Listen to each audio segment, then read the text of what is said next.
Hey everybody, it's Will. I wanted to do a video today and show you a couple of knives. I've got a Mark 10 and a Mark 6 to show you today. This is the Mark 10. These are going up on my website, by the way, www.willmooncustomknives.com. You can go have a look at them over there. And they are available for purchase as of the sort of release of this video. This Mark 10 is a Mark 10 Premium, so it's kind of a mid-level Mark 10. It's done in red G10 and black Cerakote with a really cool looking acid etched blade. Now this is not a Hamon, this is CPM 154 on the blade here, but it has kind of a faux Hamon acid etch on it, which I thought looked really cool. I've done this a couple times in the past, and every time it comes out looking really spectacular. So got that kind of nasty, gnarly look. Looks like it's been through the apocalypse, but really pretty interesting, I think, and definitely not something you see every day. With the black Cerakote on the frames, you get that nice red-black contrast and silver titanium screws. Everything is titanium, however, it is done in silver. I didn't want to do any anodization on this particular one because I thought that it kind of kept with this sort of theme. These colors all match. You do have bead blasted. It's actually a really heavy carbide blast on the G10 scales, clip and spacer. Gives it a little bit more texture and grip. And then of course on this side you have the little grip stripe there. Blade is on ceramic bearings, of course. It flips very nicely, and you have that really nice snap to it, which I think sounds and feels really good. And the hand, this has a little bit of a forward tilt to it. Blade has a very slight recurve. It's kind of a dagger grind here, so you got a very large swedge. In addition, it does have kind of a Tonto tip on it, so very interesting blade grind. This is not something that I do all the time. It's kind of a unique blade shape. And of course, it has perfect centering on it. It's really a nice flipper. The Mark 6 I have today is this guy right here. Again, another premium model. This is definitely one to take a look at. One of the more rare blade shapes is on this one here, which is the double Tonto. I developed this a while back, a couple years ago, when I was just trying to figure out, what can I do to build the world's deadliest, nastiest blade shape, and this is what I came up with. It's got a harpoon for spreading flesh and thrust cuts, and then also you have this sort of dual high pressure zone up here. This is done in sort of a high gloss satin. It's not really a polish, it's just a satin finish, but it's a higher gloss satin finish. I think you can definitely tell it's a little bit nicer than your typical machine satin. And this is of course still on ceramic bearings. It's really nice and bright and shiny and everything like that. It's reflecting back and throwing off my light balance here, but I think you can tell it's a really nice looking blade. And of course, like I said, it's got 6 grinds total. You got 1, 2, 3, 4, 5, 6, and that double Tonto on it. Not too hard to sharpen. It's just like a regular Tonto. You just have 3 edges that you need to sharpen. But this is not really for utility. This is a defensive knife. Really nice glass bead blasted scale. So unlike the carbide, this leaves a very nice sort of very slick and actually really nice feeling texture on it. It's not chalky. It's more just almost like a polish in some ways, but it's of course matte finish. And this is hand contoured on here with 3K twill CF. Screws on this are all titanium as well, and left in the white, which I think matches again thematically here. You do have a jade green backspacer on here.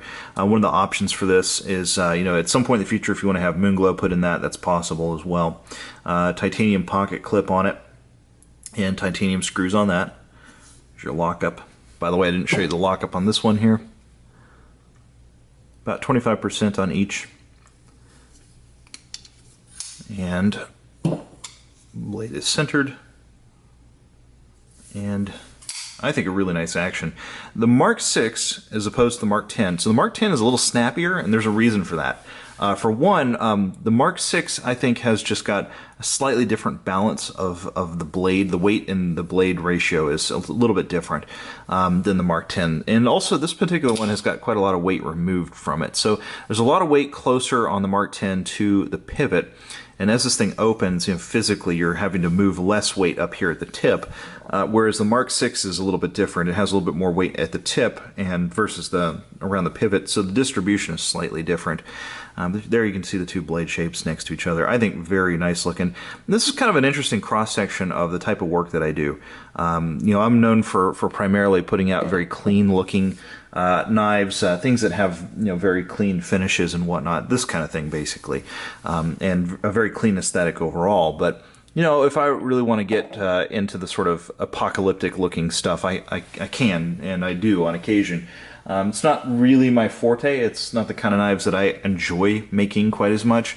But on occasion, it gives you kind of a really interesting look there. And it's definitely something that a lot of people really like. I do have one Mark IX to show you as well. This little guy right here, this is a Mark IX Premium, and it has really nice hand-contoured bronze finish on the frames, and of course it has Moon Crater CF inlaid into it. So really nice looking. This has steel on the back for the screws, so steel screw there and a couple of steel screws here, but the rest of it's titanium. You got titanium pivots on it. And then of course the back spacer is made in matching 3K as well. And this has, again, kind of a dagger grind on it. It's got more of that sort of similar swedge to this particular Mark 6, right, or Mark 10 rather. And this one's done in an acid wash, which I think looks really good. I mean, this overall look here is very, very nice. I've got some smudges and whatnot, but this is a nice true bronze. If you put a little bit of degreaser on it, it'll clean up really nicely, and you'll get a very nice bronze color. And with that contour on it, I think it's a really nice feeling knife. You've got a lot of grip right here on the thumb ramp, and then also you get a lot of grip when your fingers wrap around where that inlay is. So that was the whole point here, was that you'd have a lot of grip where you needed it and nowhere that you didn't. So it wasn't going to wear against your hand. And the other thing is, when this is in your pocket, you know, there's no grip underneath of the pocket clip, so this is going to keep your pants pockets a little bit better condition. When you actually go to grab it, what's going to happen is you're going to put your hands down into your pocket, grab it on the pocket clip, and also right here where there's tons of grip, and it helps you actually withdraw this knife from your pocket. So this is strategically placed and, you know, aesthetically interesting, but strategically placed grip, so that you actually have mountains of grip where you need it and nowhere that you don't want it. Because, like I said, grip is great on a knife, but it's not great everywhere. You don't want to have it just in such copious amounts that it becomes uncomfortable to use. And this one, I hope you can tell, is a really great flipper. I mean, this thing just flies out. Really, really nice. Here's your lockup. It's about 40-50% or so. And then centering is perfect. Really nice. So these three are up on my website. Again, www.willmooncustomknives.com. You can have a look over there. Oops, I don't have enough room on this P220 mag to stack everything up, but yep, definitely have a look over there, www.willmooncustomknives.com, and really cool stuff on my website right now. A lot of really good knives in stock, and it's after Blade Show, so you know, a lot of people are like kind of worn out on knives and whatnot. They've gone and spent all their money on Blade and whatnot. So there's actually some really cool knives available right now. Typically those kinds of knives don't last too long on my site, but some really, really interesting, very premium stuff. Oh, I do have one more Mark X I wanted to show you before we went. I don't think I've ever shown this on camera before. This is also on my website too. This is a Mark X Elite, and it has a really pretty Harpoon Tonto blade on it. It's nicely hand rubbed. You've got a nice blue anodization on this, silver twill inserts, all titanium screws. You have a little bit of accenting here around the pivot. You have jeweling on this particular one, white and black layered G10, and a little Moonglow inlay on there. Really nice looking knife. And this particular one has got an orange peel finish on the blade spine, and then of course the edges have been done in satin, so it's got kind of a two-tone look to it. Really a pretty knife. This one's up there too. And it just occurred to me that I don't think I had actually shown this one on camera yet, so I wanted to make sure that I did. And again, www.willmooncustomknives.com. I know, I'm sounding like a broken record. Anyway, I'll leave it at that. Thanks for watching, everybody, and I'll see you all later. Bye.